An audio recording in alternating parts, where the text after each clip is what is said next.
mes déco-j'adore décorateurs. Je voudrais vous remercier pour tous les likes et les commentaires que j'ai eu sur mes vidéos précédentes. Et je voulais dire un tout grand merci à tous mes inscrits à mon blog www.décojadore.com. Ça me fait super plaisir de voir que mes articles vous plaisent. Et aujourd'hui, je vais vous parler de peinture, plus précisément comment patiner un objet. Je vais écrire un article sur le style cottage cette semaine et j'ai acheté un objet ce week-end en brocante qui est un porte-chapeau en bois et j'aimerais le patiner.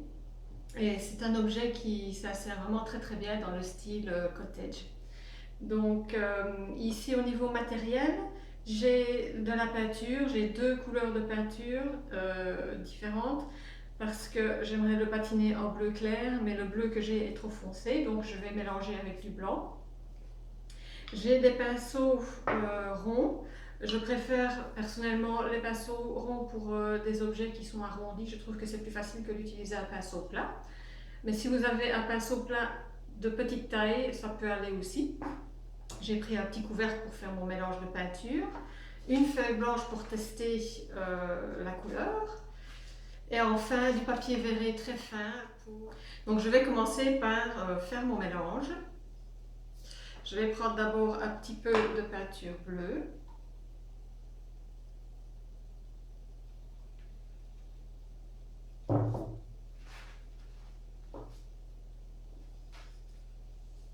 Ici, il ne m'en faut pas beaucoup, donc j'ai pris un petit couvercle.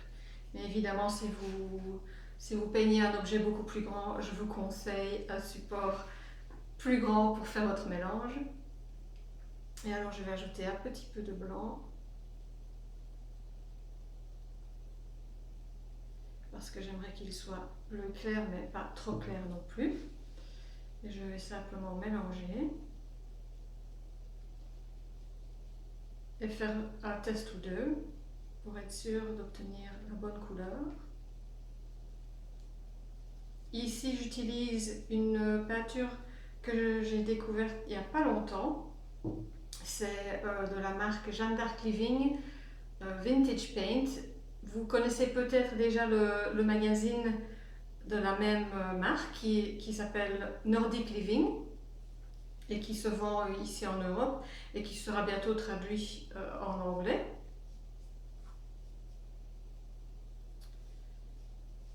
C'est une marque suédoise.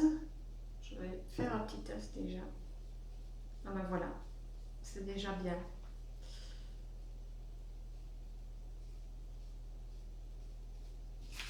Donc voilà, on peut obtenir très rapidement la couleur désirée. Et ce sont des peintures naturelles à base d'eau. Donc très facile à travailler.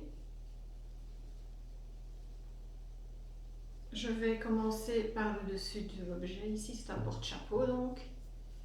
Et je vais simplement le peindre. Il faudra deux couches vu qu'il est très foncé. Et en commençant, voilà, j'observe, je vois que le bleu n'est pas assez foncé une fois qu'il est appliqué sur l'objet. Ça arrive parfois. Je vais faire un test avec la couleur bleue sans avoir ajouté du blanc.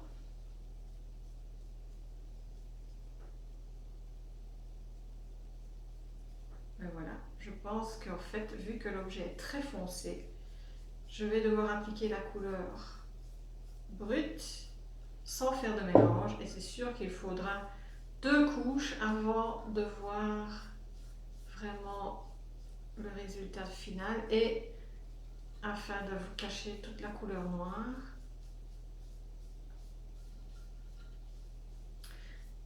Personnellement, j'aime beaucoup les objets qui sont patinés dans des tons clairs.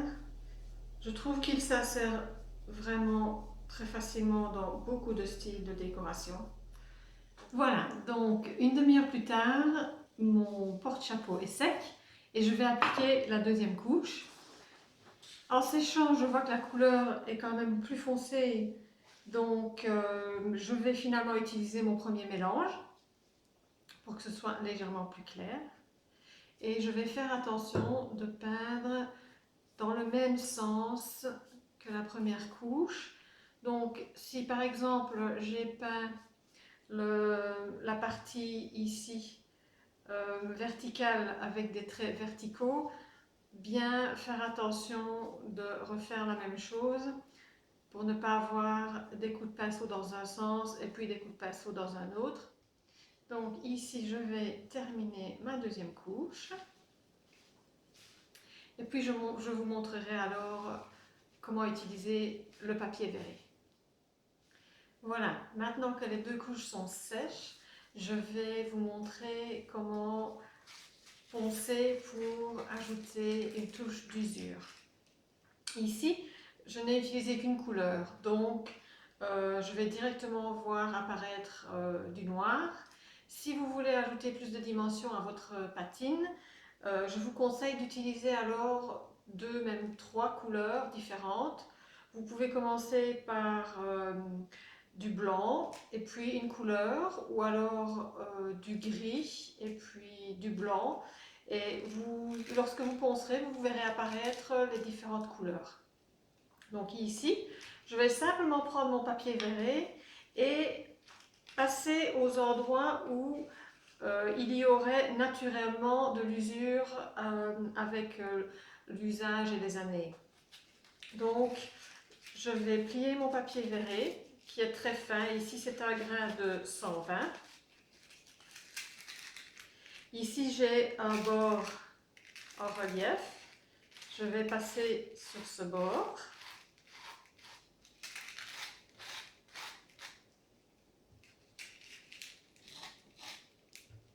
C'est souvent les endroits qui ressortent, qui sont en relief, qui s'usent avec le temps. Donc, vous pouvez prendre comme repère ces endroits-là pour effectuer le ponçage. Si jamais vous vous rendez compte que ça a l'air trop usé, n'hésitez pas alors à reprendre un petit peu de couleur et à repeindre dessus.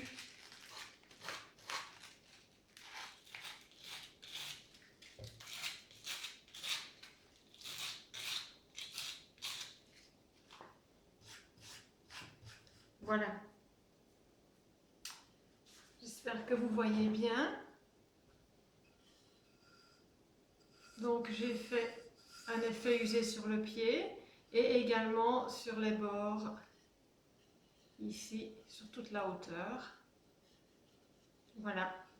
Amusez-vous à acheter des petits objets ou des meubles et à patiner vos objets. Donc je vous rejoins sur www.decorador.com et comme d'habitude, en fin de semaine, vendredi, je posterai un nouvel article et cette semaine, le sujet sera le style cottage. Merci de m'avoir suivi et à bientôt!